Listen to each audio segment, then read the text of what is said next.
Hi guys, welcome to this session on Microsoft Project. In this module, I want to show you how you can create your own tables. Now, there's a couple of ways that you can do this. I'm going to show you both ways.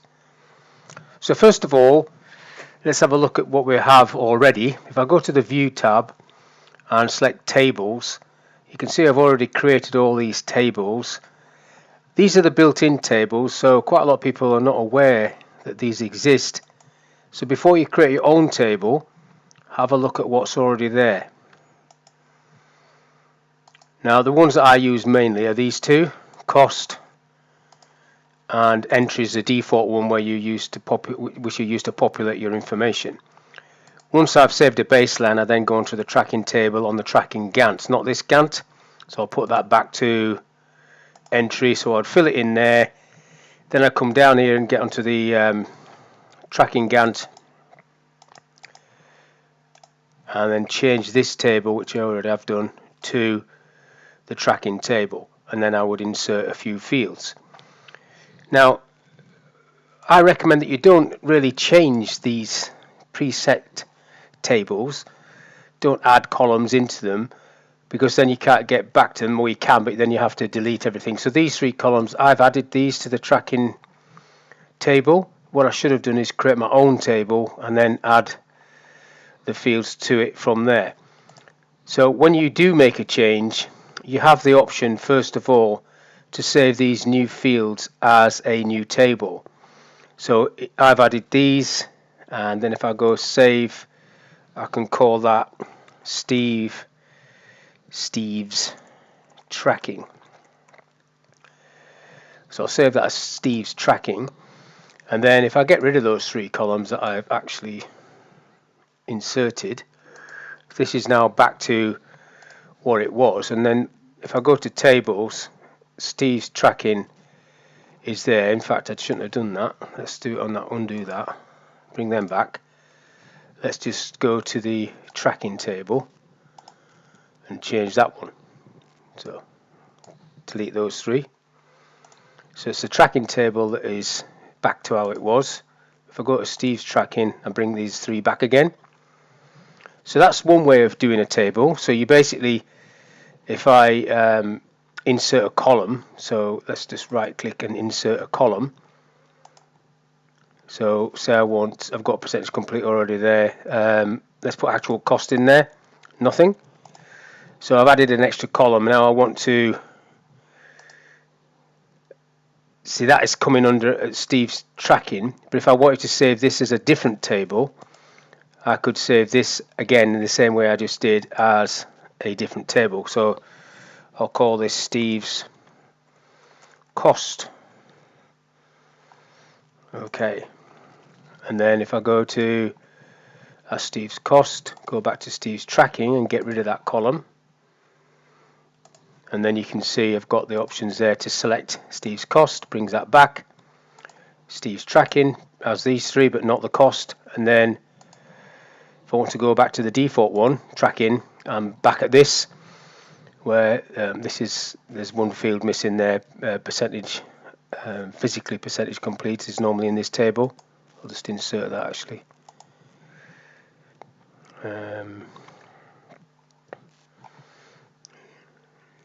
Maybe it's not there.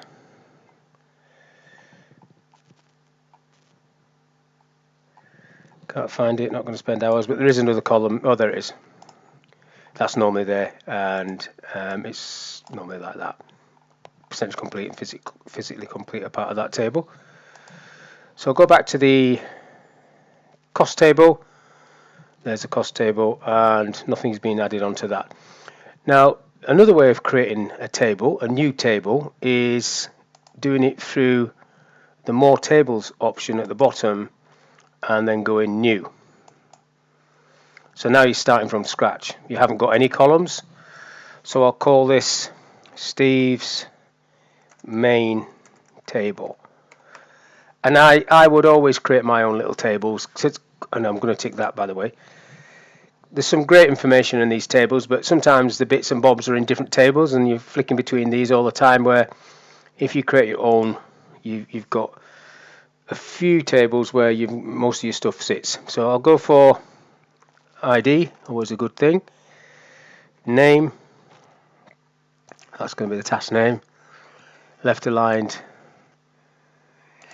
and you can do left aligned there, head and wrap, yeah. Title, and then let's have a go. Start date, finish, duration, and then I want percentage complete, and I want actual cost, and remaining cost,